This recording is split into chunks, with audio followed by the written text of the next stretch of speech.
Steven Baba wird noch bis morgen da sein. Es ist eine Freude, dich unter uns zu haben. Vielen Dank auch, Stefano, für deine Übersetzung. Unser nächster Beitrag führt uns von Afrika nach Lateinamerika. In letzter Zeit durch Unruhen in Chile, Ecuador, Venezuela und anderen Staaten wieder stärker in den Fokus geraten. So geht es zumindest mir rein gefühlsmäßig. Wie geht es den Christen und wie wird Religionsfreiheit gelebt und eingeschränkt? Darüber erfahren wir jetzt mehr von Dennis Petri. Er ist Holländer und kommt auch aus Mexiko und lebt gerade mit seiner jungen Familie in Costa Rica. Er hat sie auch mitgebracht, seine Frau und sein Kind. Herzlich willkommen, Dennis Petri.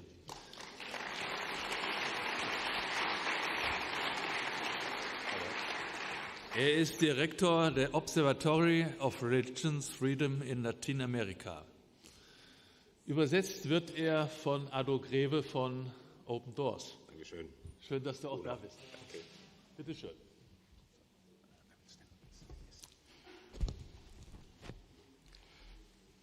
Is there persecution of Christians in Latin America? Gibt es eine Verfolgung von Christen in Lateinamerika? How can there be persecution of Christians in a Christian majority continent? Kann es denn sein, dass es Christenverfolgung gibt in einem Land, die mehrheitlich von Christen bewohnt wird?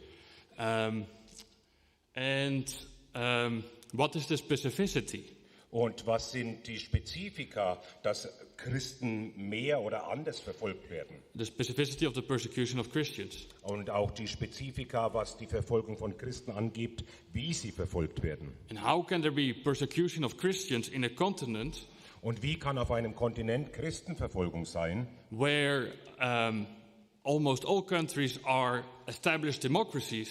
Wo ja nahezu alle Länder dort etablierte Demokratien sind, have adopted all major international human rights treaties, die auch alle internationalen Menschenrechtsabkommen ratifiziert haben and have provisions for religious freedom in their constitutions. Und auch in ihrer Verfassung Religionsfreiheit festgemacht haben. So these are the questions we're going to discuss in this presentation. Und diesen Fragen gehen wir nach mit dieser Präsentation heute Morgen.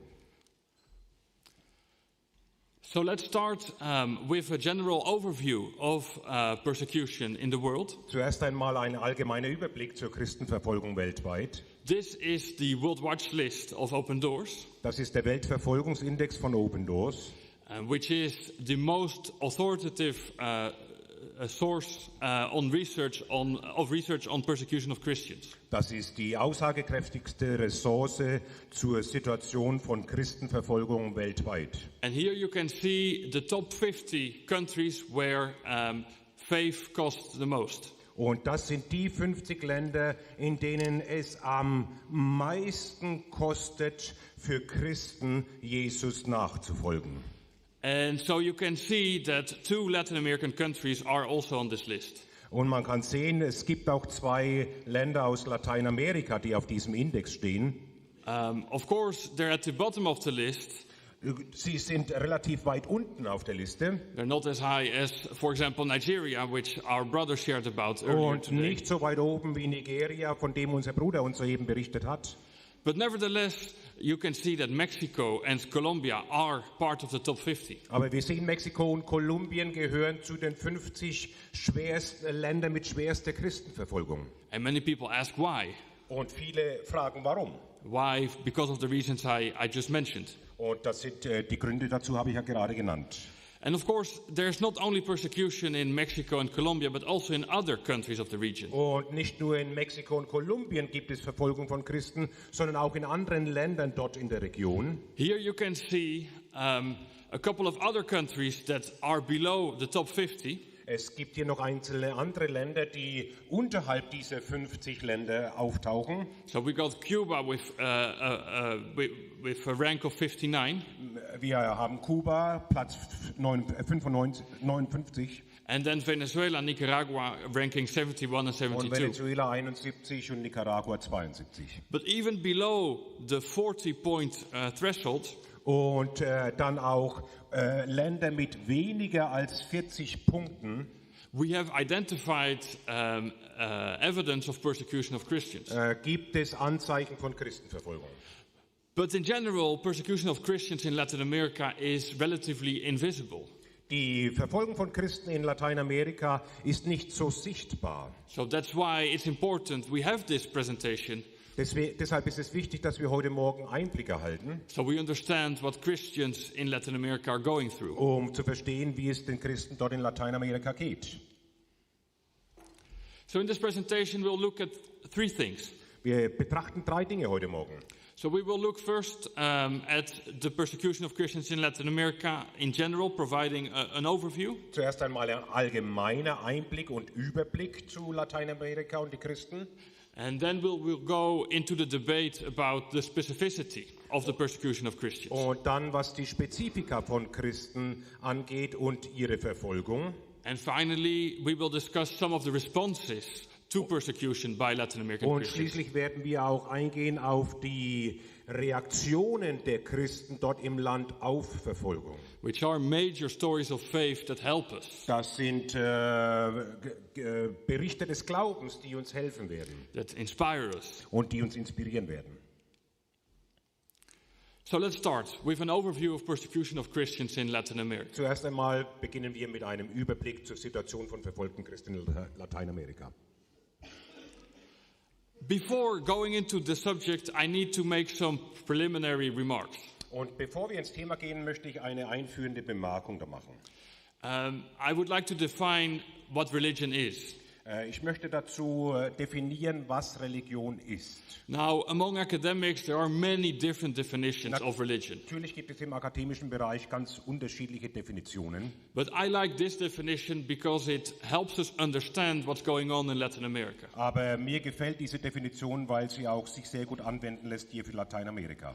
And so religion can be defined as a belief system which influences the individual and collective behavior of its followers. Religion wird hier definiert als ein Glaubenssystem, das das Verhalten, und zwar des Einzelnen wie auch das kollektive Verhalten der Nachfolger einer Religion bestimmt und beeinflusst. Most definitions of religion focus on the belief system. Die meisten Definitionen richten sich auf das Glaubenssystem. But this definition has two more elements to it. Aber hier in dieser Definition sehen wir 2 weitere Elemente.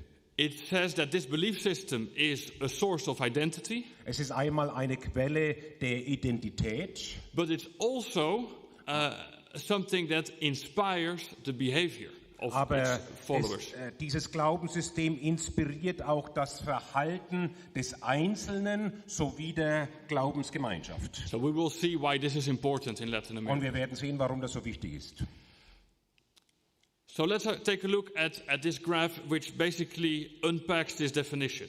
Und wir betrachten jetzt mal diese Grafik, die uns da etwas detaillierter mit hineinnimmt. And so it looks at religious identity. Zuerst haben wir hier die religiöse Identität. So that is related to the typical question in the population census when the question is asked, what religion do you believe in? Das bezieht sich eben auf die Frage, die bei Erhebungen zum Beispiel gestellt wird, welcher Religionsgemeinschaft gehören Sie an? And so in most Latin American countries, more than 90% of the population says, yes, I'm Christian. Und dann werden in Lateinamerika mehr als 90% der Bevölkerung sagen, ich bin Christ. But this majority of Christians does not display active behavior.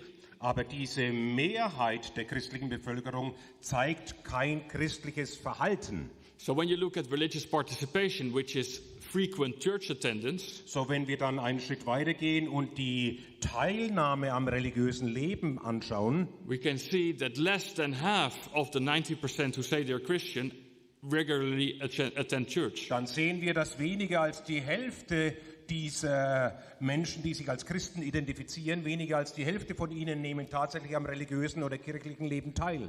And people who say that their Christian beliefs inspire their life, Und die Menschen, die sagen, christliche Religion inspiriert oder beeinflusst mein Leben, that's even a lower percentage. das ist dann nochmal ein noch geringerer Prozentsatz. And then Christians who are really active as missionaries or through humanitarian initiatives, Und die Christen, die tatsächlich aktiv sind als mit missionarischen Aktivitäten oder auch mit Beiträgen im zivilgesellschaftlichen Bereich. that is a very small group. Das ist dann tatsächlich eine ganz kleine Gruppe von Christen. And that is really a minority. Es ist eine Minderheit. So the majority is Christian by identity, So, die Mehrheit der Bevölkerung nimmt zwar in Anspruch, eine christliche Identität zu haben, but it's a minority that actively lives out their faith in society. aber letztendlich ist es nur eine kleine Minderheit, die diesen christlichen Glauben tatsächlich lebt. And it turns out that it's this minority Und dann stellt sich heraus, dass diese Minderheit, that is more vulnerable to persecution. dass diese Minderheit in einem viel stärkeren Maß der Verfolgung ausgesetzt ist als diese Mehrheit. To give you some statistics, in Mexico, 96% self-identifies as Christian. Um da das mit Zahlen zu füllen, 96% in Mexiko betrachten sich als Christen, 45% regularly attends church, 45% nehmen am kirchlichen Leben teil and only 10 and 13% engages in missionary activity or civic und participation. tatsächlich nur 10% sind missionarisch aktiv oder 13% gesellschaftlich aktiv. And as I said, those are the most vulnerable. Und wie ich sagte, das sind die gefährdetsten Christen in der Gesamtchristenheit. So what is persecution of Christians? So, was ist dann Verfolgung von Christen? It's any hostility experienced as a result of one's identification with Christ. Es ist jede Form von Feindseligkeit, die jemand erfährt, der sich zu Jesus Christus bekennt. This can include hostile attitudes, words and actions towards Christians. Und das kann feindselige Einstellungen beinhalten, genauso aber Worte und Taten gegen Christen. And so this is the definition of the World Watch List of Open Doors. Und das ist eine Definition, die ich entnommen habe, dem Weltverfolgungsindex von Open Doors. And what you need to remember is that it's a very broad definition. Und es ist wichtig, sich daran zu erinnern, es ist eine sehr weit aufgestellte Definition. There's a couple of preconceived ideas about persecution. Es gibt einige voreingenommene Einstellungen oder Mythen im Bereich Verfolgung. One is that persecution is always related to the state. So, die eine dieser Mythen ist, dass Verfolgung immer vom Staat ausgeht. Well, in Latin America, this is rarely the case. Und in Lateinamerika ist das kaum der Fall. As I said, most governments have very strong provisions for religious freedom. Wie ich schon sagte, die meisten Regierungen haben dort, was den Bereich Religionsfreiheit angeht, dies in den Verfassungen verankert. Rather, it's non-state actors that are responsible for most of the persecution of Christians. Es sind eben nichtstaatliche Akteure, die verantwortlich sind in Lateinamerika für Verfolgung von Christen. I will give some examples, but these actors include organized crime. Ich gebe einige Beispiele, dazu gehören auf jeden Fall das organisierte Verbrechen. It can be the state, in the case of Cuba, for example. Das kann aber auch der Staat sein, wie am Beispiel Kuba zu sehen ist. Now, another assumption about persecution of Christians is that it always involves physical violence. Und eine andere Annahme, die mit Christenverfolgung zusammengebracht wird, ist, Verfolgung ist nur dann, wenn sie mit physischer Gewalt einhergeht. But persecution can also include pressure, like discrimination, social exclusion. Aber Verfolgung ist auch dann, wenn Druck ausgeübt wird, wie zum Beispiel gesellschaftliche Ausgrenzung, Diskriminierung und Benachteiligung. In Latin America, we see both a lot of physical violence, but also discrimination. Und in Lateinamerika sehen wir beides, Gewalt, aber auch viel Diskriminierung. And another assumption Und eine weitere Annahme ist, about persecution of Christians zur Verfolgung von Christen, is that it always has to have a religious motivation. dass dahinter immer eine religiöse Motivation stecken müsste. And this might be a bit complex to understand, Und das ist vielleicht zuerst mal etwas kompliziert. But in fact, most actors that are responsible for the persecution of Christians in Latin America Aber die allermeisten Akteure, die verantwortlich sind für das Betreiben von Christenverfolgung in Lateinamerika, do not have a religious motive. haben dafür keine religiöse Motivation. Organized crime, for example, Zum Beispiel das organisierte Verbrechen. they only care about their economic interests. Die sind nur interessiert an ihren wirtschaftlichen Vorteil. But what happens is that Christians who are actively living out their faith, Aber was geschieht ist, dass die Christen, die ihren Glauben aktiv in der Gesellschaft leben, they constitute a threat to the interests of organized die crime. werden vom organisierten Verbrechen als eine Bedrohung für ihre Geldeinnahmen betrachtet. That's why it's so important to understand the difference between identity and behavior. Deswegen ist es so wichtig, dass wir unterscheiden zwischen den Christen, die sich einfach als Christen identifizieren, aber den anderen Christen, die tatsächlich wie Christen leben. The drug cartels don't care if you call yourself a Christian. Den Drogenbossen ist es ziemlich egal, ob du dich Christ nennst oder nicht. They don't care if you own a Bible, if you go to church. Und es ist für sie auch ganz egal, ob du eine Bibel besitzt und zur Kirche gehst. But they don't like it when you start behaving like a Christian. Aber was sie wirklich stört, ist, wenn du als Christ auftrittst und gesellschaftspolitisch aktiv wirst. And it's exactly as our Nigerian brother said, Und wie unser Bruder aus Nigeria schon angeführt hat, it's the darkness that cannot stand the light. es ist die Finsternis, die das Licht nicht ertragen kann. So let's look at one expression of persecution of Christians in Latin America. Und wir schauen uns jetzt mal eine Form von Christenverfolgung in Lateinamerika an. I will speak a little bit about the threat to actively practicing Christians by organized crime. So, ich spreche etwas über die Bedrohungen für aktive Christen durch das organisierte Verbrechen. There are actually two reasons for organized crime to persecute Christians. Es gibt zwei Gründe für das organisierte Verbrechen, Christen zu verfolgen. And this happens in countries that have a strong presence of criminal organizations. Und das geschieht in Ländern, wo wir eine starke Präsenz des organisierten Verbrechens haben. Could be drug cartels or guerrillas. Zum Beispiel Drogenkartelle oder auch Guerilla-Banden. So Mexico, Colombia, Guatemala. Beispielsweise Guatemala, Mexiko, Kolumbien. And so the two reasons Und die zwei Gründe, for the persecution of Christians. warum Christen verfolgt werden. The first is that churches are an easy target for extortion. Eins, Gemeinden sind ein weiches Angriffsziel. Churches want to be welcoming to visitors. Denn Kirchen sind so aufgestellt, dass sie eigentlich alle willkommen heißen. And so the bad people can also enter the church. Das heißt, auch die schlechten Menschen haben Zutritt zur Kirche. Well, and that's actually what many pastors want. They want sinners to come to church so they Und can das ist change. ja auch letztendlich das, was viele Pastoren wollen, dass auch die Schlechten in die Kirche kommen. The problem is that those people, they think it's very easy to take advantage of this. Aber man denkt dann vom organisierten Verbrechen her so, dass man sich da leicht einen Vorteil verschaffen könnte aus dieser Situation. Churches handle a lot of money because of the offerings they collect. Denn in den Gemeinden wird ja immer wieder auch Geld eingesammelt, also Kirchengemeinden haben viel mit Geld zu tun.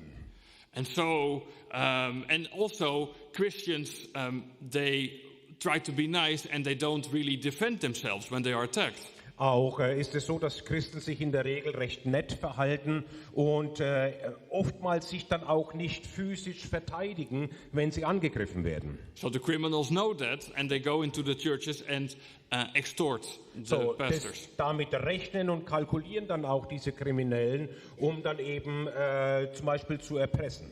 The second reason Der zweite Grund, why organized crime persecutes Christians warum das organisierte Verbrechen Christen verfolgt, is when the behavior of Christians stands in their way. das ist, wenn das Verhalten von Christen ihren Geschäften im Wege steht. So criminal organizations don't like it when Christian leaders speak out against injustice. So kriminelle Organisationen mögen das nicht, wenn christliche Leiter zum Beispiel aufstehen und sich gegen Unrecht und Ungerechtigkeit aussprechen. They don't like it when they do work with youth Oder wenn Kirchengemeinden unter Jugendlichen tätig werden. Because they want to recruit the youth to be part of their gangs. Denn diese Gangs, sie wollen ja gerade die Jugendlichen rekrutieren. Also, the organized crime doesn't like it when Christian leaders start drug rehabilitation clinics. Es gefällt den Drogenkartellen auch nicht, wenn die Gemeinden zum Beispiel christliche Drogenentzugskliniken oder Rehabilitationszentren aufbauen. Because that directly goes against their interest. Denn das läuft ja ihren Geschäften entgegen. So I want to give you this example. Ich möchte hier ein Beispiel anführen. A report that was published last year. Das ist ein Bericht, der letztes Jahr veröffentlicht wurde, showing that Mexico is the most dangerous country in the world for Catholic priests. in dem aufgezeigt wird, dass Mexiko das gefährlichste Land für katholische Priester ist weltweit. So numerous Catholic priests who are very outspoken Etliche katholische Priester, die sich sehr in der Öffentlichkeit einsetzen and who actively confront organized crime und die auch das organisierte Verbrechen konfrontieren, are simply eliminated die werden schlicht und einfach eliminiert. just for being a witness of the gospel. Einfach deshalb, weil sie für das Evangelium aufstehen. And very similar things happen to Protestant pastors as well. Ähnliches geschieht allerdings auch mit protestantischen Pastoren. Another dimension of persecution of Christians in Latin America Eine andere Dimension der Christenverfolgung in Lateinamerika is the discrimination of converts to Christianity in indigenous communities. ist die Diskriminierung von Konvertiten in den indigenen Völkern oder den indigenen Gemeinschaften. So you know Latin America still has a very sizable indigenous communities. Es ist bekannt, dass es in den Ländern Lateinamerikas noch ganz beträchtliche indigene Kommunen und Völker gibt. And those indigenous communities have advanced self-government rights. Und diese indigenen Kommunen sind in der Regel unter Selbstverwaltung, sind also autonom. I think this political autonomy is very important. Und diese politische Autonomie ist für sie und für ihren Fortbestand sehr wichtig. The only problem is that in these indigenous communities Und das einzige Problem aber, dass dann innerhalb dieser indigenen Gemeinschaften there is little respect for religious freedom. es in der Regel wenig Anerkennung von Religionsfreiheit gibt. And so if someone or a family decides to convert to Christianity, Entscheidet sich also eine Familie in so einer indigenen Gemeinschaft von dem alten Glauben wegzubrechen und Christen zu werden, they are told they have to leave the community. dann wird ihnen oft gesagt, gut, dann müsst ihr eben unsere Gemeinschaft verlassen. And because they want to, very often, those Christians, they want to stay because they are very proud of their indigenous identity. Aber normalerweise ist es so, dass diese Familien ja die Gemeinschaft gar nicht verlassen wollen. Sie sind ja sehr stolz auf ihre indigene Herkunft. Because what they say is they want to continue to be indigenous but also Christian. Und was sie eigentlich möchten, ist, weiter zu der Gemeinschaft gehören, aber auch christlich leben zu dürfen, als Christ leben zu dürfen.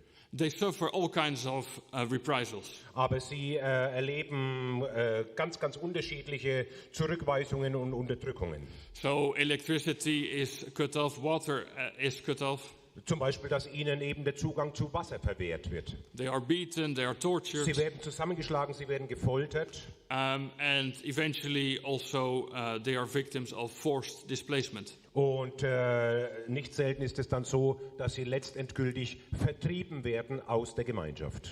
And these kind of things are not very well known.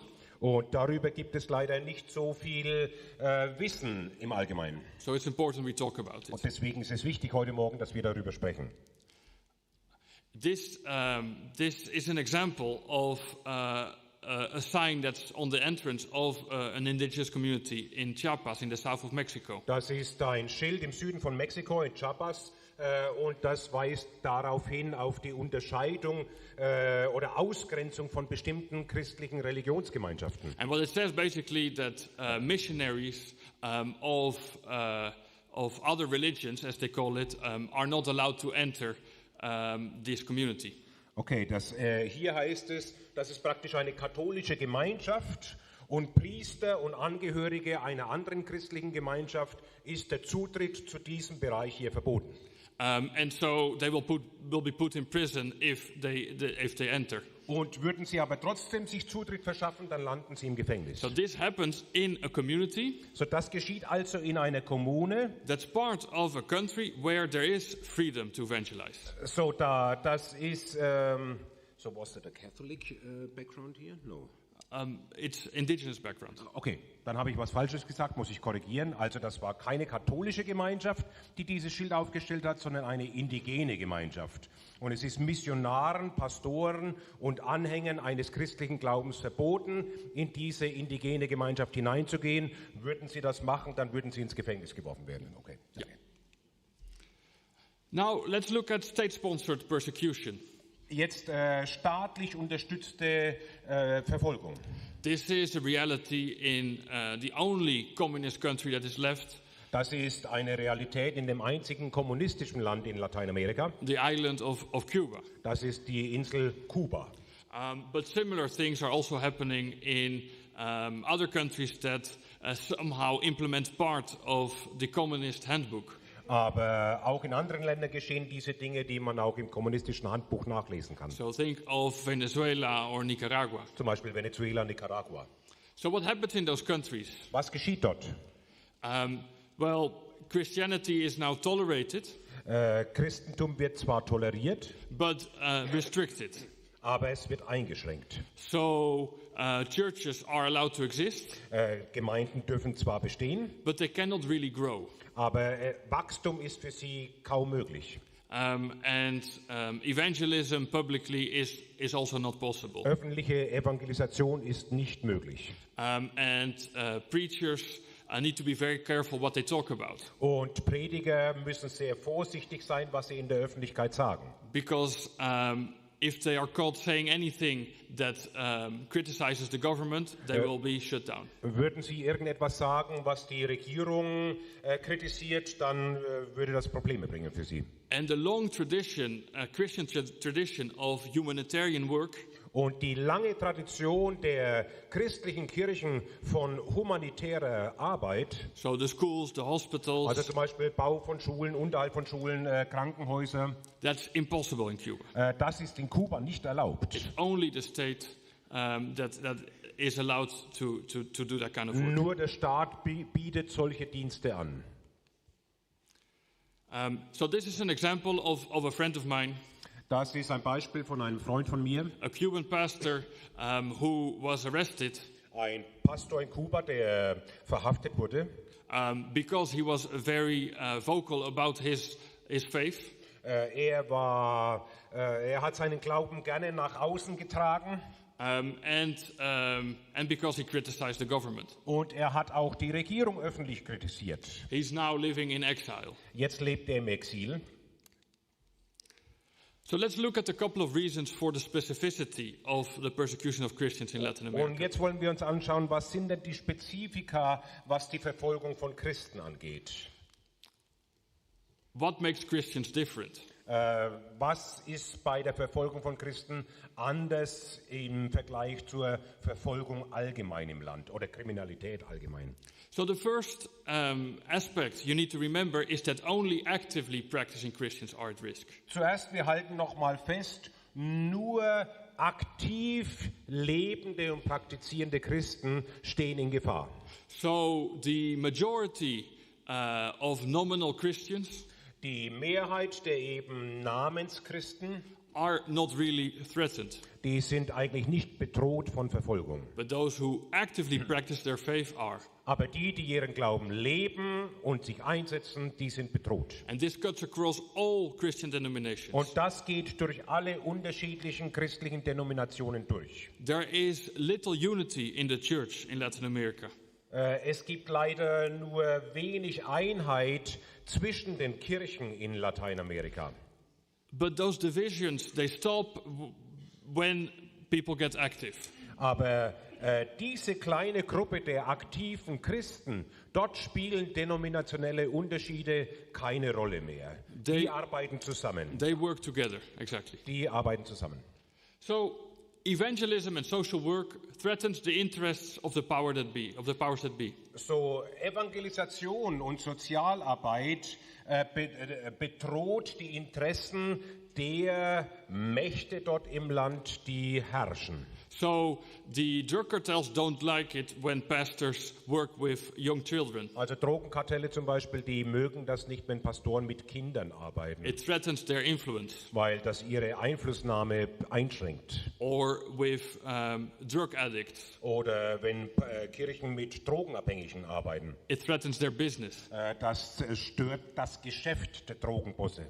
And the same is true for the communist government of Cuba. Und das Gleiche gilt auch für die kommunistische Regierung in Kuba.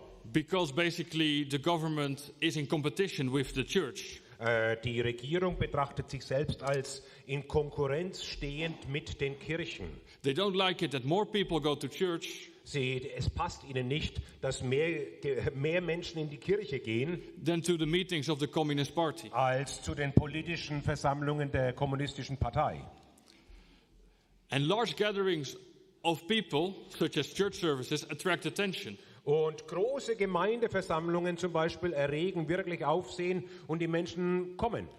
It's an expression of power.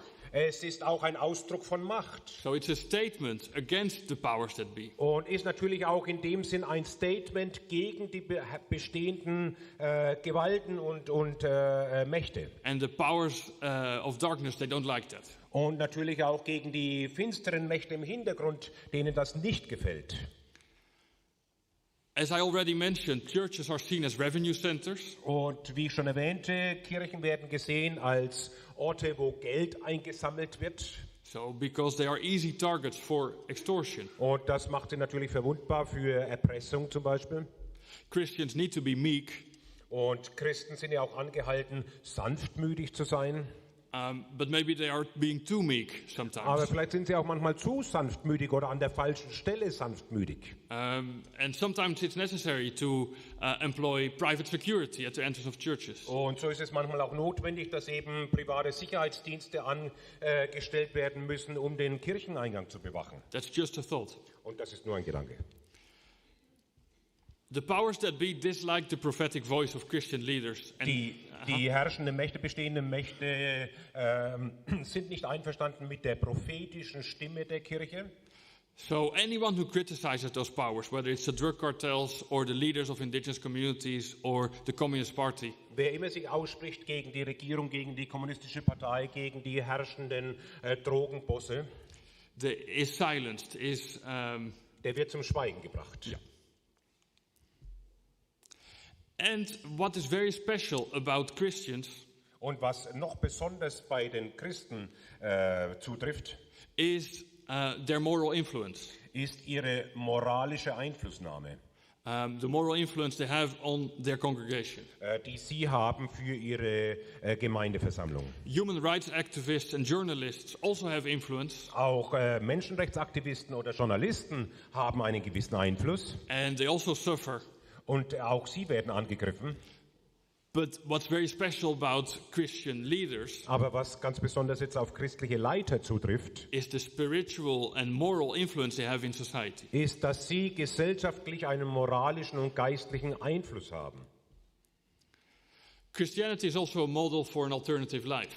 Der christliche Glaube ist auch ein Alternativmodell für ein erfolgreiches Leben oder für ein gutes Leben. A life outside the drug cartels. Ein Leben eben außerhalb von Drogensucht. A life outside the influence of the Communist Party. Außerhalb des Einflusses der kommunistischen Partei.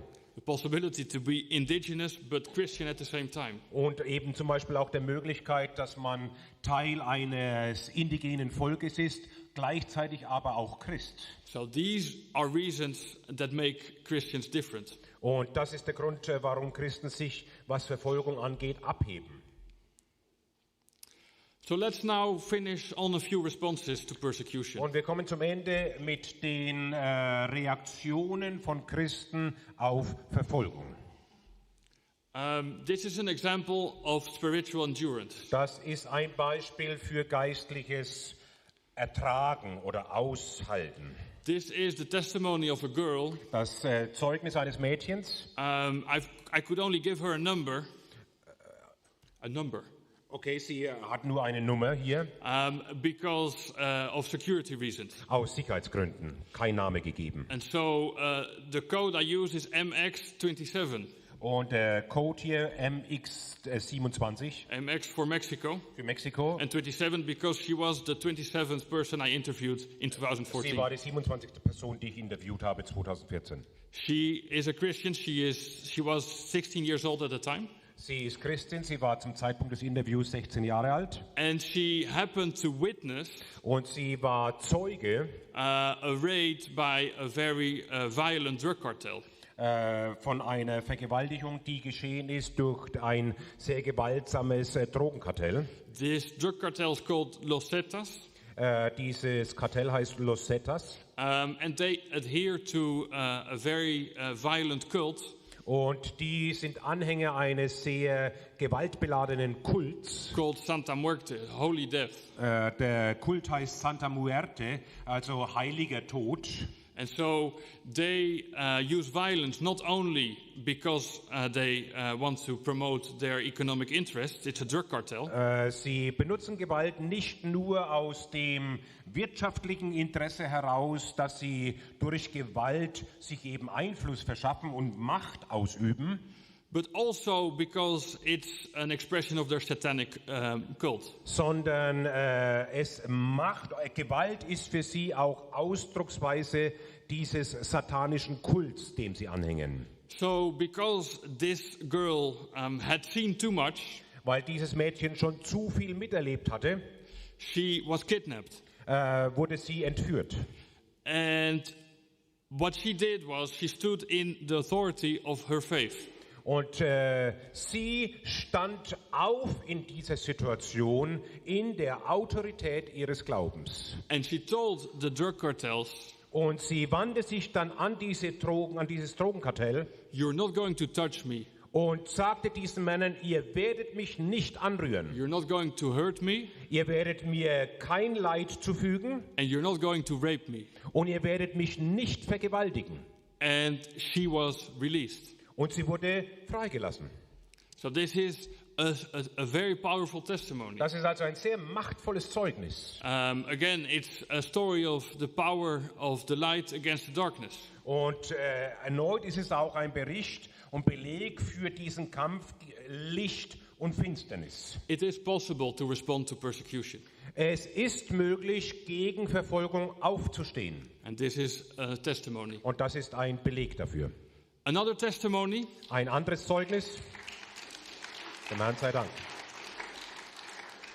Another testimony of spiritual perseverance. Ein anderes Zeugnis für geistliches Ausharren und Durchhalten.